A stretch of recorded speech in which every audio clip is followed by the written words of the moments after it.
night, we feature Woodbrain, Swimming in Turpentine on Yellow Dog Records.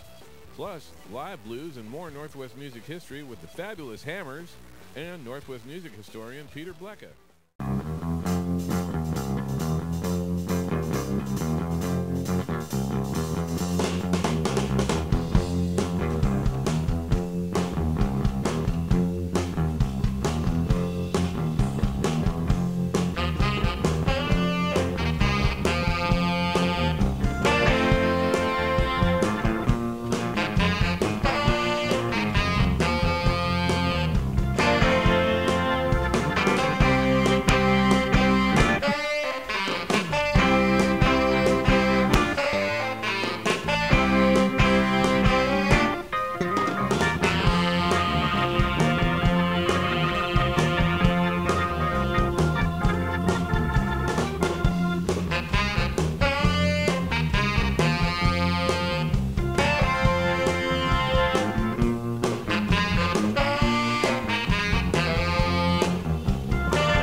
The Fabulous Hammers here on Blues to Do TV.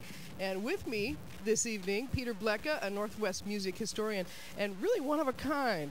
Are we on? We're on. Okay, good. Peter, get on over here. Hey, check, check, check. As I understand it. These are, this is my favorite new band in Seattle. Favorite new band. Yeah. Well, and that's saying a lot because you've interviewed, what, 500 interviews or more. Your new book, Sonic Boom, covers the history from Louie Louie to Smells Like Teen Spirit. We're talking about a lot of decades of Northwest music history. So saying this is your favorite new band, that's saying something. Well, it is. You are correct. I've interviewed many of the old-time musicians from the Northwest and all the usual suspects, the Sonics, Wailers, Kingsmen, all those guys, and even the musicians that predated them.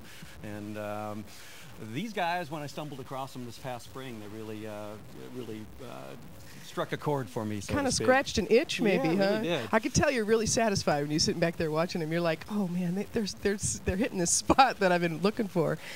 What bands do you compare them to, and why? What historical Northwest bands are they emulating?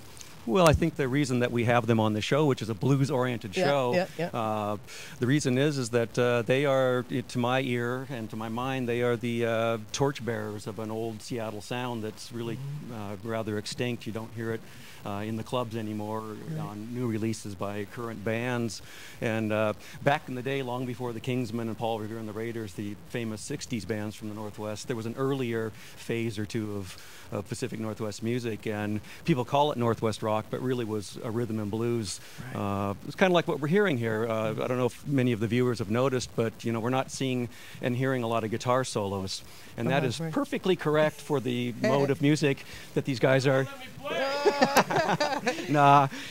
You could play guitar solos, but to play perfectly this genre of music, early Northwest sound, it's really heavily reliant on keyboard solos and saxophone solos. Yeah, so these guys The Hammers have nailed it. Ooh, that was a nice setup. Ooh, Peter Blecha gets a ding on that one. Really what we're looking at is bands that some of our viewers will know from the old days, the Counts, the Viceroys, the Dave Lewis Trio. Dave Lewis. That's where a lot of this, a lot of these organ songs stem right from that Dave Lewis groove back in the day. And by the way, I will also mention that when these guys were on your show a couple months back, that I immediately got emails and phone calls from some of the old guard of the Northwest scene, guys from the Kingsmen and the Imperials and even the Sonics. And what were they saying? Wow, who are these guys? And where did they come from? And it's clear what they're doing. Sure. But the other interesting thing about these guys is, yes, they do play some of the original old songs from the Northwest, but they're writing their own songs in that style. And I think they've